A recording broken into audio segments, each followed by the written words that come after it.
ये थोड़ा modified version है ओपनिंग रेंज ब्रेकआउट स्ट्रैटेजी का। तो आइए मैं आपको पहले बताता हूं।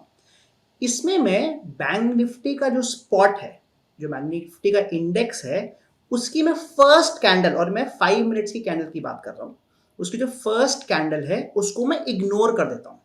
उसका रीजन ये है कि हमने बहुत बार देखा जो फर्स्ट कैंडल होती है वो बहुत वॉलेटाइल होती है, और जो उसकी रेंज है, मतलब जो हाई प्राइस और लो प्राइस जाता है फॉर द फर्स्ट 5 मिनट्स, बहुत ज्यादा तेज जा सकता है। So I am going to ignore the first candle.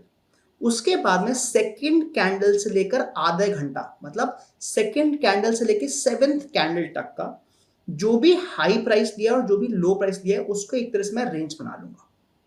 अभी भी मैं स्पॉट में ट्रेड कर रहा हूं, अभी मैं ऑप्शंस पे नहीं आया।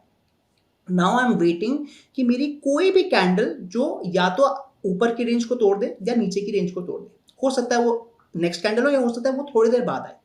लेट्स से जैसे ही आपकी वो एक कैंडल बन जाती है जिसने ऊपर की रेंज तोड़ दी है, तो हम उस समय का एट द मनी ऑप्शन, और क्योंकि अगर ऊपर की रेंज तोड़ी है तो हम at the money call option पे जाएंगे, एंड कॉरेस्पॉन्डिंग जो हमारी जो कैंडल बनी होगी कॉल की, उसके हाई पर हम ट्रेड लेंगे। मतलब हम वहां पे क्लोजिंग पे ट्रेड नहीं ले पाएंगे, बिकॉज ऑब्वियसली जिस कैंडल पे हमें पता चला है कि हमारा सिग्नल आ गया, we will not have time to take the trade. तो इसलिए क्योंकि हम ये ट्रेड मैन्युअली ले पाए, वी विल वेट, एंड जब उस कैंडल का हाई टूट जाएगा तो हम वहां पे बाय करेंगे।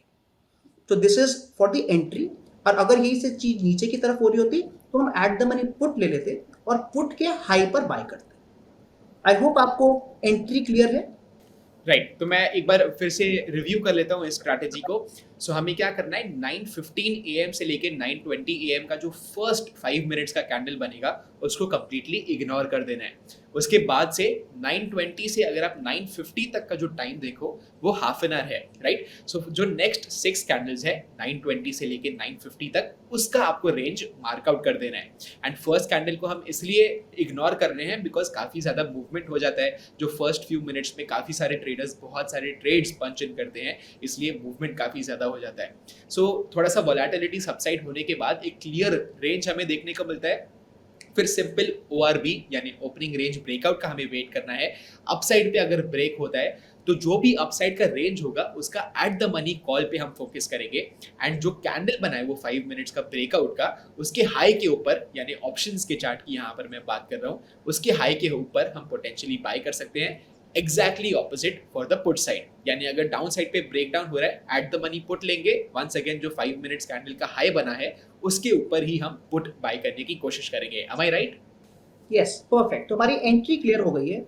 अब जैसे ही हमने एंट्री कर ली है, हम अपना स्टॉप लॉस एंड टारगेट डालेंगे। हम ये स्टॉप लॉस और टारगेट डायरेक्टली ऑप्शंस में डालने वाले हैं। तो जो हमारा स्टॉप लॉस है वो 50 पॉइंट्स का होगा, और जो हमारा टारगेट है वो 100 पॉइंट्स का होगा। मतलब हम इस ट्रेड को 1:2 के हिसाब से ट्रेड करेंगे।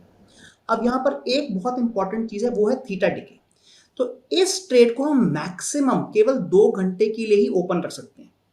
तो अगर 2 घंटे में हमारा टारगेट या स्टॉप लॉस हिट हो गया, so we are anyway out of the trade. और अगर ये हिट नहीं होता है तो हम 2 घंटे के बाद जो भी क्लोजिंग प्राइस आ रहा है वहां पर हम ऑटोमेटिकली एग्जिट ले लेंगे। तो अब मैं आपको